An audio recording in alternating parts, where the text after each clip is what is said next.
भिवानी पहुंचे हो सर, आप कैसे आना हुआ सर? देखिए, भिवानी में जो धरना बहुत दिनों से चल रहा है, रोनात गांव की जो समस्या है, गांव को शहीद का दर्जा देना, उनकी जो जमीन छीनी थी अंग्रेजों ने उसको वापस करना, और भी जो इनकी मांगे हैं, जो दोषी कर्मचारी हैं उनको सजा देना, और जो इनकी मांगे अपनी मांगों पे बहुत दिन से बैठे हुए हैं। और दुख इस बात का है कि ये कोई रियासत नहीं मांग रहे हैं, ये कोई किसी का हक नहीं छीन रहे, ये वो मांग रहे हैं जो देश के लिए इनका बलिदान हुआ है, जो देश के लिए इन्होंने दिया है, जो वक्त की सरकार ने इनके ऊपर अत्याचार किए और इनकी जमीनों तक बेच डाली है, उसको अपने वापस मांग रहे हैं। और मैं हैरान हूँ इस बात कि आखिर सरकार वो भी क्यों नहीं दे रही है। क्या मतलब बड़ी कुर्बानी, पूरा देश को एहसान चाहिए इनका तो। और ये राजनीतिक पार्टियां आज इनकी कुर्बानी पे राज कर रही हैं, इनकी कुर्बानी पे राज कर रही है, वरना क्या ये बीजेपी वाले गए थे कहीं मरने के लिए? अरे कम से कम इनकी कुर्बानी पे राज कर रहे हैं, कम से कम इनको इनका अधिकार तो दे दो। तो शहीदी का दर्जा मांग रहे हैं, क्या गलत मांग लिया? अपने वापस जो जमीन इनसे छीनी है वो वापस मांग रहे हैं, क्या गलत मांग लिया? तो मानना चाहिए। और जहाँ तक यहाँ आने का सवाल है तो हम इन्हें समर्थन देने आए हैं, हमारे पूरे सेंटर का समर्थन इनके साथ में। सर बताएंगे, क्योंकि पिछले साल भी एक 15 किसान शहीद हो गया था, दोबारा शहीद हो गया, वो भी कई दिनों से। मैं तो इनका बेशर्मी मानता हूँ कि एक किसान पिछले साल शहीदों को शहीद का दर्जा दिवाने के लिए शहीद होना पड़ा और अब फिर एक को शहीद होना पड़ा, और फिर भी सरकार नहीं सुन रही है। इससे बड़ी बेहया बात और क्या हो सकती है देश के लिए? इससे बड़ी शर्मसार बात और देश के लिए क्या हो सकती है? सर आपकी अगली रणनीति क्या होगी अगर आज को समझौता नहीं होता? देखिए, रणनीति तो ये भाई खड़े हैं, ये अध्यक्षता कर रहे हैं धरने की, रणनीति तो इनको बनानी है। लेकिन जो ये रणनीति बनाएंगे, जो ये गांव रणनीति बनाएगा, हम तो उसका सहयोग करेंगे। उसका हम कोई कब्जा करने नहीं आए हैं आंदोलन पे, हम तो इनका सहयोग करने आए हैं। जो रोनात गांव फैसला करेगा उसके फैसले पर फूल चढ़ाएंगे। सर यहाँ पर एक ऐलान किया गया था कि रोनात गांव को अलग देश बना दिया जाएगा अगर न्याय नहीं मिलता, तो क्या आप उसका समर्थन करते हैं? देखिए, देश तो अलग नहीं बना करता, देश के अंदर देश तो अलग नहीं बना करता, लेकिन ये दुखी है और क्या बोले। जब दुखी, जब उनको भारत का मानते ही नहीं, जो भारत के लिए मरे हैं, जो भारत के लिए उनके परिवार पूरा गांव बर्बाद हुआ है, उनको भारत का दर्जा नहीं मिल रहा, उनको जो है वो उनके हक वापस नहीं मिल रहे। मैं तो कहता हूँ उनको 10 गुना करके वापस लौटाना चाहिए, पूरा 10 गुना करके वापस लौटाना चाहिए। क्या ये संपत्ति देश का है? जो संपत्ति है वो अंबानी अडानी के लिए है क्या? वो देश के लिए मरे थे क्या? गांव के लिए कुछ नहीं बचा है, शहीदों के लिए कुछ नहीं बचा है। सबसे आगे पाते क्या? चन्नी साहब ने विरोध करना था, क्या चन्नी साहब सबसे आगे पाते क्या? किसानों ने विरोध करना था? देखिए, न्याय के लिए जहाँ अन्याय हो वहाँ लड़ना हमारा धर्म है। मैं तो कहता हूँ हर आदमी का धर्म होना चाहिए, हर इंसान का धर्म होना चाहिए। परमात्मा ने जहाँ हमें पैदा किया, जो हमारी ड्यूटी लगाई है, वो सही तरीके से निभानी चाहिए। आपको भी मैं कहूँगा, पत्रकारों को भी कहूँगा कि जहाँ परमात्मा ने आपकी ड्यूटी लगाई है, जहाँ परमात्मा ने आपको पैदा किया, जो काम परमात्मा ने आपको सौंपा है, उसको ईमानदारी से निभाए, वही इंसानी धर्म है। और गलत के खिलाफ जरूर बोलना चाहिए। तो आज जो भिवानी लघु सचिवालय से इतने दिनों से यहाँ पर जो धरना प्रदर्शन हो रहा था, उसमें आज के दिन महापंचायत रखी गई थी। वो महापंचायत में हमने आपको लाइव तस्वीरें भी आपको दिखाई है, लगातार तस्वीरें हम आपको दिखाते रहे हैं। तो महापंचायत सुबह से चलती चलती इन्होंने अल्टीमेटम दिया था 2:30 से 3 बजे का, कि उस आधे घंटे के अंदर अगर प्रशासन कोई बातचीत करना चाहता है तो कर ले, उसके बाद जो है ये लोग गेट बंद कर देंगे। लेकिन उसके दौरान देखा गया कि जो यहाँ के डीसी हैं वो ये अल्टीमेटम का टाइम मिलते ही सीआईडी के थ्रू यहाँ पर जब उनके पास बात गई तो वो यहाँ से चले गए, और 3 बजे के बाद जो है यहाँ का धरना प्रदर्शन जो है उस जगह से उठकर यहाँ मेन गेट के सामने आ गया। और उसके बाद में प्रशासन ने बातचीत करने की, एक मीटिंग करने की, यहाँ पर कमेटी के जो सदस्य थे उनके सामने बातचीत रखी। तो उस मीटिंग के दौरान जब यहाँ के जो कमेटी के मेंबर थे जब उस मीटिंग में गए तो उसके बाद क्या कुछ बातचीत रही है, उस कमेटी के एक मेंबर थे एडवोकेट रजत कलसन जी, जो हमारे साथ जुड़े हैं, जो आज की पूरी आज रणनीति जो रही थी वो हमारे सामने रखेंगे। जी सर, जय भीम। जी जय भीम। प्रशासन के प्रपोजल पर हमारी जो 25 सदस्यीय कमेटी है जी, वो कमेटी जो डिप्टी कमिश्नर ऑफिस में कॉन्फ्रेंसिंग हॉल है, हम वहाँ पर गए थे और वहाँ पर एडीसी महोदया, एसपी महोदय, डीडीपीओ, तहसीलदार और भी अन्य अधिकारी वहाँ पर मौजूद थे जी। और 1 बाय 1 हमने अपनी मांगे रखी। सबसे पहली बात हमने एफआईआर के बारे में बात की कि सुसाइड नोट के आधार पर जिम्मेदार अधिकारियों के खिलाफ मुकदमा दर्ज किया जाए। तो एसपी ने ये कहा कि एफआईआर के मामले में हमारा वही स्टैंड है जो पहले था, हम इस मामले में एफआईआर दर्ज नहीं करेंगे। ओके।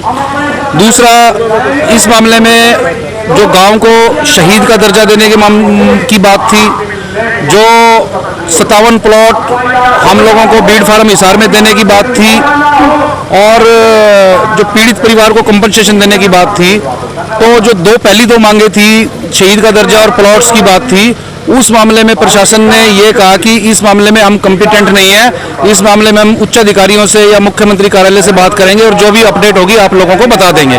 तो ये कह के उन्होंने अपना पल्ला झाड़ लिया।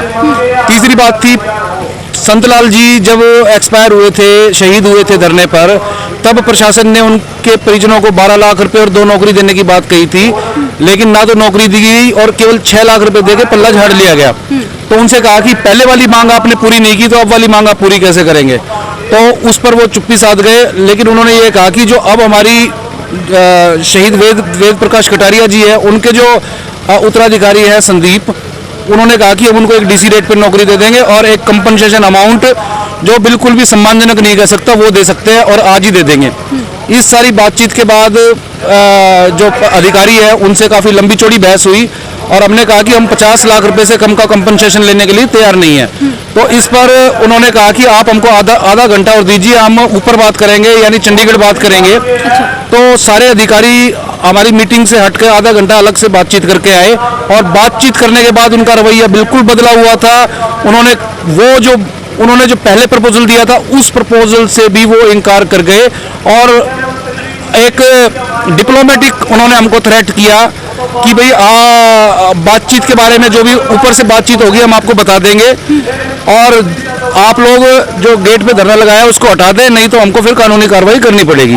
आप देख सकते हैं यहाँ पे भारी पुलिस बल तैनात किया गया है, लाठी डंडे और जो आर्म्ड वेपन है वो सारे के सारे यहाँ पर वो लेके आए हुए हैं।